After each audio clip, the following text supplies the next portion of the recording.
Hello everyone. In this video we'll again solve a question based upon mass point geometry.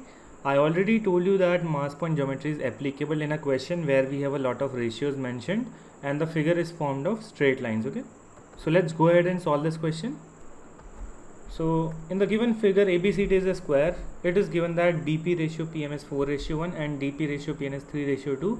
Find the ratio of lengths of CN and CM. So we can see that we have a figure formed by straight lines, completely by straight lines, and we have been given some ratios. Okay, so I can use mass point geometry. We have been given BP ratio PM is 4:1, so this is 4:1. DP ratio PN is 3:2. Okay, I told you in mass point geometry we take all the lines, we have a balancing point, we have say weight A over here, weight B over here.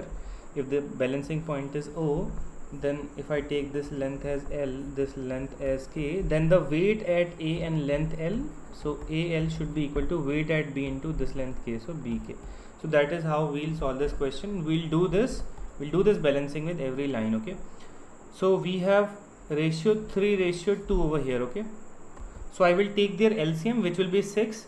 So 6 should be the product of the weight at D and this length 3. Okay, so what should be the weight at D to make product equal to 6? It should be 2. What should be the weight at N so that I can make product equal to 6? It should be 3. So this 3 into 2 is 6. This 2 into this 3 is 6. I also told you that the weight at the middle point, the balancing point, it becomes the sum of weight at end points. That means the weight here will be A plus B. So here my weight will be 3 plus 2, which will give me 5. So weight at P will be 5. Then if I consider this line BM over here, I have ratio 4 over here, ratio 1 over here, so their LCM will be 4. That means the product of weight and length should be equal to 4. So to make the product 4, I will put a weight of 1 over here, a weight of 4 over here. Okay, so this 1 into 4 is 4, this 1 into 4 is 4. Weight at P, the balancing point, it should be equal to sum of these two weights. So 1 plus 4, that means 5. So we have already put 5 over here. We have been asked the ratio of lengths of CN and CM. So if we come to this line CB over here, we can see that I have weight 1 over here, weight 3 at this balancing point end. So weight over here should be equal to 2. So lengths of these, this will be 2, this will be 1. Okay, and we have to take care of this CM as well. So if we come to this line CD, I have weight of 2 over here, 2 over here. So at balancing point I should have a weight of 4, so which is already there. So ratio here will be 1:1. Okay, but now some of you will directly answer length of CN and CM. You will answer 1:1. Okay, which is wrong.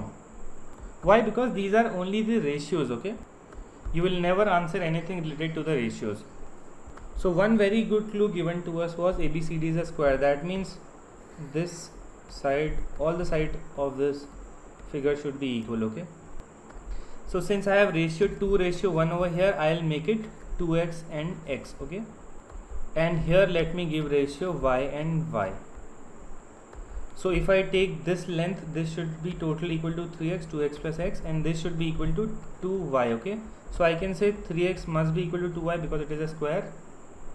I need to find out the ratio of length of CN and CM. So CN is x, CM it is y over here. I need to find out the ratio of x to y. So x to y will be 2:3, which will be my answer, option D. Now many of you might still be thinking that why did I take these x and y variables? See, I took them because if you only keep them as ratios, then the length of this side BC, then the length of this side BC should be equal to 2 plus 1, that means 3. So 3 should be the length of this side CD as well, but according to the ratios, length of this side CD will be 1 plus 1, which is 2. 3 is not equal to, that means this is violating the given condition that ABCD is a square. That's why I attached a variable to it. So when you come across such question in which you have ratios and you have to answer something, you should always attach some variable to these ratios. Okay, then only you should answer this question. In that case, the chances of error will always be lesser. I hope the explanation is understood. If you still have a doubt, please comment.